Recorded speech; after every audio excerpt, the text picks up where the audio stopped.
ලෝකයේ විවිධ සංස්කෘතීන් තුළ පැවති නමුත් කාලයාගේ ඇවෑමෙන් භාවිතයෙන් නිවත් වූ හෝ සම්පූර්ණයෙන්ම අභාවයට පත් වූ සටන්ක්‍රම රාශියක් පවතිනවා. විශේෂයෙන්ම නවීන අවියායුධ පැමිණීම සහ සමාජීය වෙනස්කම් මිට ප්‍රධාන හේතුවක් වුණා. ඩ්‍රැගන් කොම්බැට් තුලින් අද අපි කතා කරන්නේ එලෙස වියකී ගිය හෝ අභාවයට පත් වෙමින් පවතින සටන් ක්‍රම කිහිපයක් ගැනයි.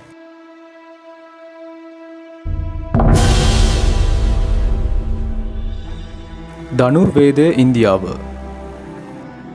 ඉන්දියාවේ පුරාණ වේද ග්‍රන්ථවල සඳහන් වන මෙය ලොව පැරණිතම යුදමය සටන් කලාවක් වුණා. ප්‍රධාන වශයෙන්ම මෙම සටන් කලාව තුළ ආයුධ වර්ග 4ක් භාවිත වුණා. එනම් මුක්ත යනුවෙන් හෙල්ලවැනි විසිකරන ආයුධත්, අමුක්ත යනුවෙන් අතේ තබා ගන්නා කඩු වැනි ආයුධත්, මුක්තා මුක්ත යනුවෙන් විසිකිරීම සහ අත තබා ගැනීම යන දෙකටම භාවිත කළ ආයුධත්, අවසාන වශයෙන් යන්ත්‍ර මුක්ත ලෙස දුනු ඊතල යන ආදියත් හඳුන්වන්න පුළුවන්. මෙම සටන් කලාව තුළින් එකල සටන්කරුවන්ගේ මානසික ඒකාග්‍රතාවය සහ යෝගාභ්‍යාස වගේ දේවල් වලටත් මුල් තැන ලබා දුන්නා. විශේෂයෙන්ම මෙහි එන අස්ත්‍ර නමින් හැඳින්වූ ක්‍රමය තුළින් ඊතලවලට මන්ත්‍ර බලයෙන් ශක්තිය කැවීමේ හැකියාවක් තිබූ බව සඳහන් වෙනවා.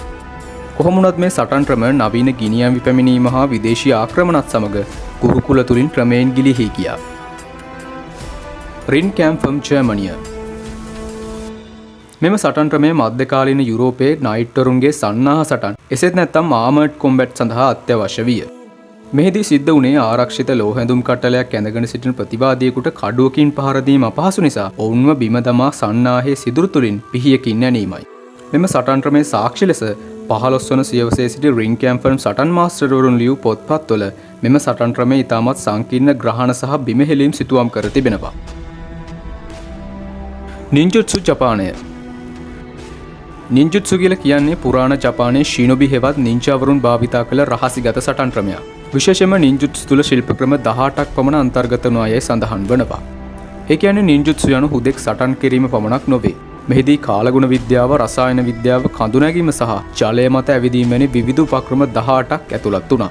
එකල මෙම සටන් ක්‍රම යොදා ගනු ලැබුවේ විශේෂයෙන්ම සමුරායිවරුන් සමග සටන්වලදී හා රහසිගත තොරතුරු සෙවීම්, ඝාතන සිදු කිරීම වැනි දේවල් සඳහායි. අද වන විට සැබෑ නින්ජා පරම්පරාව අවසන් වී ඇති අතර ඉතිරි වැත්තේ එහි ඉතිහාසය සහ ඇතැම් සුළු ශිල්ප ක්‍රම කිහිපයක් පමණයි. අංගම්පොර ශ්‍රී ලංකාව. අංගම්පොර කියලා කියන්නේ පුරාණ ශ්‍රී ලංකාවේ භාවිතා වුණු යුදමය සටන් ක්‍රමයක්.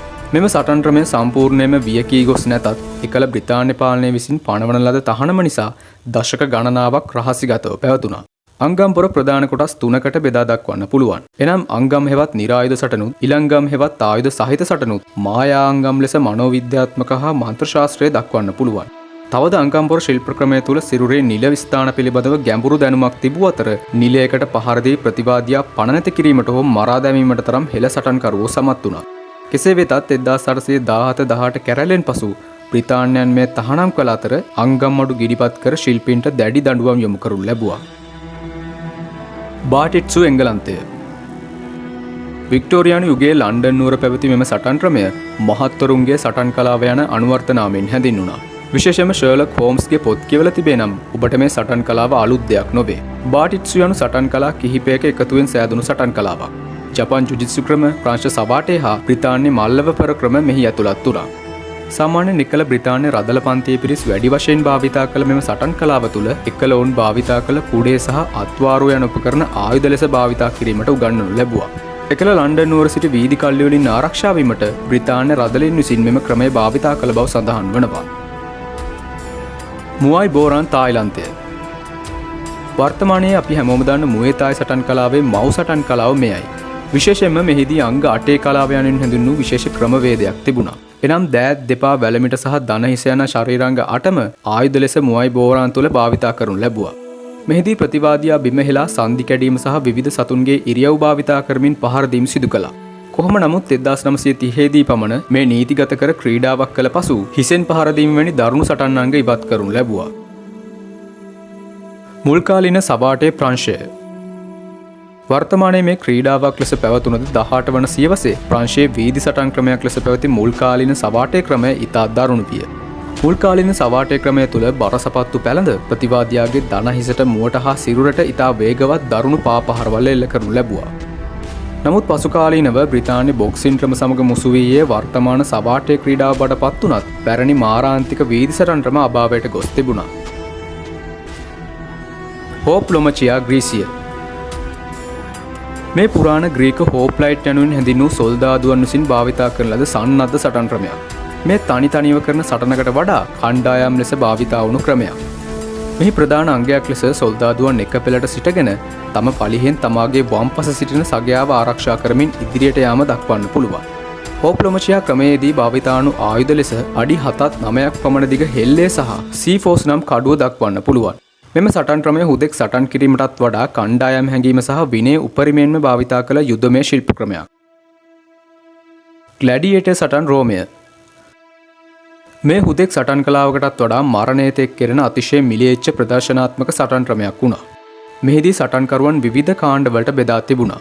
උදාහරණයක් විස මර්මිලෝ රෙටියාරියස් තෝක්ස් වැනි අය හඳුන්වන්න පුළුවන්.